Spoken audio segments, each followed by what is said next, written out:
اللہ من الشیطان الرجیم بسم اللہ الرحمن الرحیم۔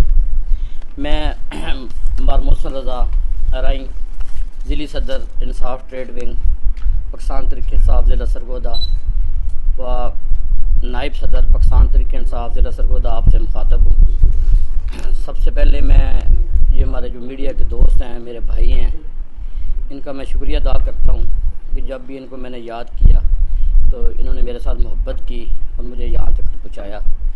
اور اس کے ساتھ ساتھ میرا پریس کانفرنس کرنا بہت ضروری تھا، کیونکہ آپ کو معلوم ہے کہ ملک کے اندر 9 مئی کو ہونے والے جو واقعات ہیں، جو پورے ملک کے اندر خصوصاً جو ہماری سرگودا کی جو ایک شہداء کی یادگار ہے، اس کے اوپر جو ایک حملہ ہوا،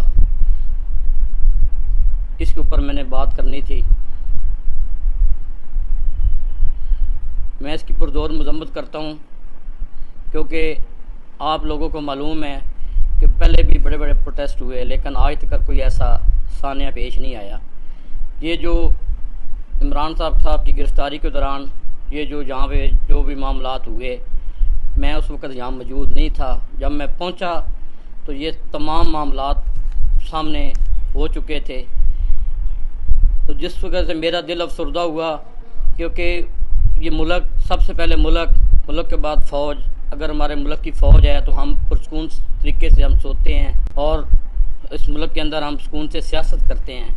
اگر ہم ان کی ملک کی حفاظت نہیں کر سکتے، پاک فوج کی ہم جوانوں کی حفاظت نہیں کر سکتے، اگر ہم شہداء کی اس طرح جس طریقے سے یہ کیا گیا ہے، اور میں آج میڈیا کے سامنے ہر بندے کے پاس میری ریکارڈنگ موجود ہے، سوشل میڈیا بھی میری ریکارڈنگ چل رہی ہے، میں حلفاً یہ بات کہتا ہوں، خدا کو حاضر ناظر جان کے یہ بات کہتا ہوں، نہ میں نے کسی کو کہا کہ یہ جو شہداء کی تصویریں ان کی بے حرمتی کی جائے، نہ میں نے کوئی ایک پتھر بھی اٹھا کے مارا ہو۔ اگر اس چیز میں شامل ہوں تو میں سزا کا مرتکب ہوں، لیکن یہ جو کچھ ہوا میرے آنے سے پہلے یہ واقعہ ہو چکا تھا، اس کی میں پرزور مذمت کرتا ہوں۔ اس کے ساتھ ساتھ کیونکہ میں ایک امن کا داعی ہوں، میں نے حلقے کی عوام کے حقوق کے لیے سیاست میں آیا تھا، اس کے لیے اپنی سیاست کر رہا تھا۔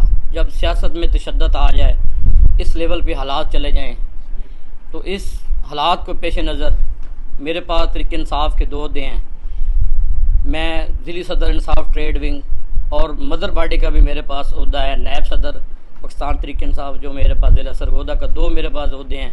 میں دونوں عہدوں سے مستعفی ہونے کا اعلان کرتا ہوں، اور اس کے ساتھ ساتھ میں بالکل سیاست سے لا تعلقی کا اعلان کرتا ہوں۔ میں اپنے بچوں کو ٹائم دوں گا، اپنا کاروبار کروں گا۔ جب سیاست میں تشدد آ جائے تو میرا ساتھ جو پاک فوج کے شہداء ہیں، یہ ہمارے لیے فخر ہیں۔ پاک فوج کی قربانی کی بدولت آج ہم اس ملک میں خوشحالی کی زندگی گزار رہے ہیں۔ اگر پاک فوج ہمارے سرحدوں کی حفاظت نہیں کرے گی تو ہم لوگ اب اس ملک میں نہیں رہ سکتے۔ تو میں سمجھتا ہوں پاک فوج کی تعظیم ہمارے لیے ضروری ہے۔ تو آخر میں اس تمام واقعے کی میں پرزور مذمت کرتا ہوں۔